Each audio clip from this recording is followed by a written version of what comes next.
Hi, this is Scott Garibay, and today we're going to talk about tonight's debate. And we're going to talk about what the shape of tonight's debate, what actions that should prompt from Andrew Yang, and how he should structure his response to what's going to happen in tonight's debate. So tonight is the debate. It is debate number 7. Its number is very important. Tonight's debate is going to be very unusual. It's not going to be structured. It's not going to be like any other debate we've seen it's not going to be like debate 1 through 6 in any way. So tonight is debate number 7, and that is absolutely critical.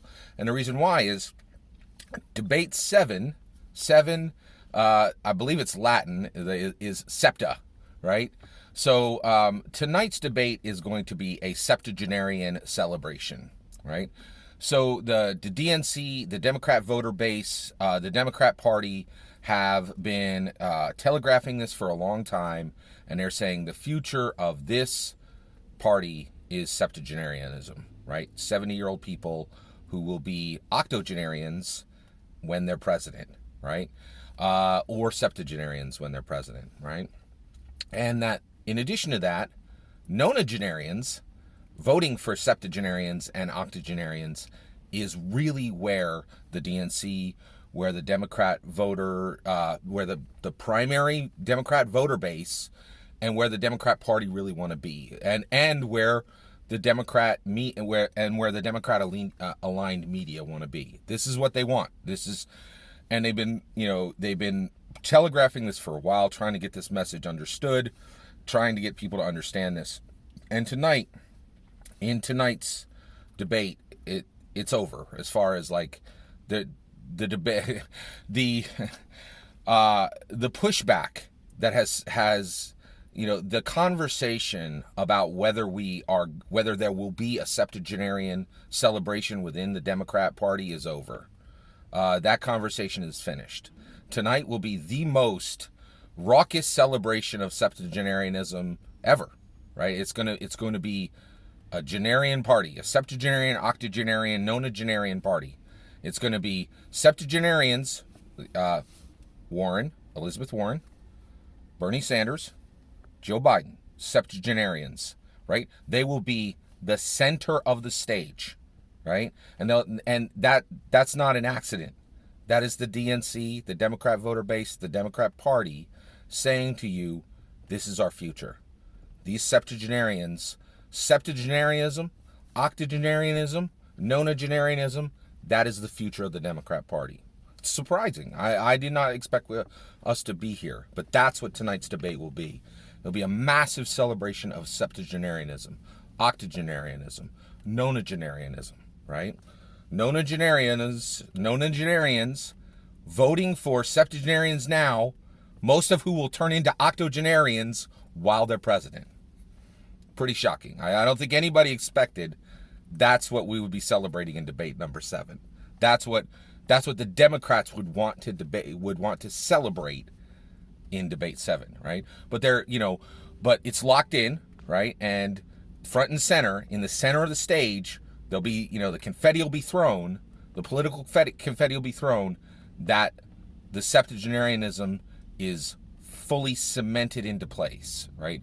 And the DNC's message to the American people, the Democrat voter base's message to the American people, the Democrat Party's message to the American people that the Democrats' future is septuagenarianism, octogenarianism, nonagenarianism, you're going to see that in full effect tonight, right? So Andrew Yang, he has to be very careful about how he responds to this, because this is going to be a debate like you have never seen before, right?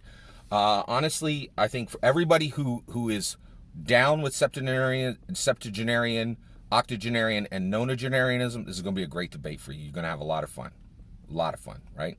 But if you're not super down and super celebratory of septuagenarianism, octogenarianism, and nonagenarianism, this might not be the best debate, right? And Andrew Yang's in that zone, right? He doesn't celebrate septuagenarianism, octogenarianism, nonagenarianism. He doesn't think that's the future of the party, right? So how does he respond to this, right? Well, I can tell you, all right? So Basically, I think this has, so I'm going to talk a little bit about Scott Garabay's world, and there's a lesson there that I want to share. So I'm an evangelical Christian. I go to church every Sunday, and I sit in that church, and I would say once a month, and at least once a season. Okay, fall, winter, or summer, there is an announcement. Okay, and that announcement is a life exit. A life exit. Okay, and the pastor will come up and he'll say, "Hey, there's been a life exit. This member of the church is gone. Right? No longer with us. Taken up to the Lord." Right? And at that point, one of two things happens. Okay, if that person has not had enough age to reach being a septuagenarian, an octogenarian, or a nonagenarian, right, then there is a gasp and a murmur and an unsettled disturbance in the church, and people are like, "Oh my gosh, oh no," and that there's going to be a lot of dark conversations at lunch after the service, right? But if that person that had a life exit is a septuagenarian, an octogenarian, or a nonagenarian, everyone smiles and nods and says, "Hey, that's okay," right? That person was a septuagenarian, an octogenarian, or a nonagenarian. Life exit is a boon companion of those people. Life exit sits next to them, waiting, right, until it's time to hold their hand. And when it's time to hold that person's hand, no one's upset. It's a joyous occasion. And the reason why is when you're septuagenarian and life exit decides to take your hand, right, as a boon companion, and it's time, for life exit to occur, for life exit and that person to hold hands, move on into that next stage, right? No one in that church is upset. And the reason why is we all understand that that's a joyous occasion. And the reason why is, as a septuagenarian, they had the opportunity to retire at 66 years old. They've had 4, 5, maybe a decade, right, to tell every story they needed to tell, to let their friends, their family, and their grandchildren, if they had them, to tell them everything they needed to tell them so that their stories will be carried forward, right? They had time to settle everything they needed to settle. And we all know that they've had a rich, long life, right, where they've had the time to do everything they chose to do, right? It's a moment of joy, right? And I think that's what's been forgotten by the DNC, by the Democrat voter base, and by the Democrat Party, right? They are fully forgetting that every septuagenarian, octogenarian, and nonagenarian are boon companions, and that life exit sits in the seat next to them, ready to hold their hand at a moment's notice, right?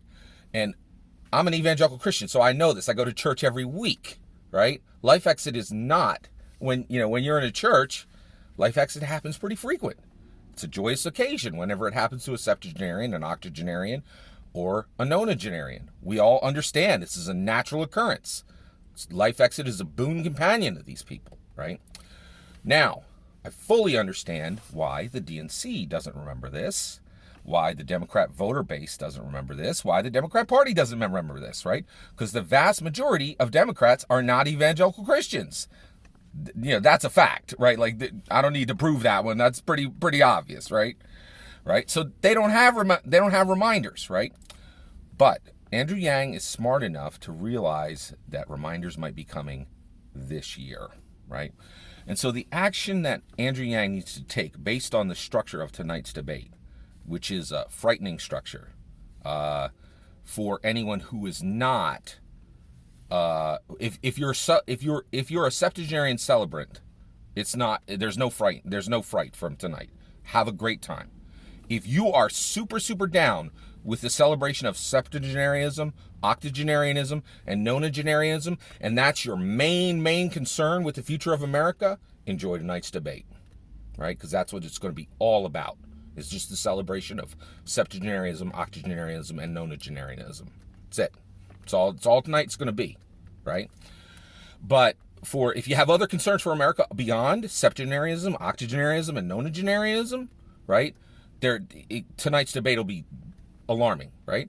And so Yang needs to take action, right? And the reason why is he needs to make sure that the DNC the Democrat voter base and the Democrat Party know as well as I do, know as well as I do what needs to happen. This year, there are a number of people who have the possibility of giving this reminder to the DNC, the Democrat voter base, and the Democrat Party. Every single person I mentioned is either a septuagenarian, an octogenarian, or a nonagenarian. Sally Field, Mick Jagger, Paul McCartney, Bob Dylan, Barbara Streisand, Ruth Bader Ginsburg, Jackie Stallone, Alan Greenspan, Queen Elizabeth II, President Billy Carter, Kirk Douglas, Prince Philip, Betty White, Carl Reiner, Chuck Yeager, Bob Dole, Bob Barker, Joyce Randolph, Christopher Tolkien, Virginia Patton, Sidney Poitier, Tony Bennett, Mel Brooks, Cloris Leachman, Honor Blackman, James Lipton, Angela Lansbury, Harry Belafonte, Pat Carroll, Walter Mondale, Estelle Harris, Noam Chomsky, Bonnie Bartlett, and Bob Newhart, and Barbara Walters. As a long list of people who this year their life exits may occur this year. And if they do, they could serve as a drumbeat that would remind the DNC that choosing a septuagenarian who's going to turn into an octogenarian may not be a good idea, because life exit may occur during that period. I think the DNC really needs to think about that carefully, and I think Andrew Yang needs to get prepared to carefully, respectfully be able to speak to each one of those events when they happen if any of those events happen this year. All that's my opinion. I'd love to hear your opinion.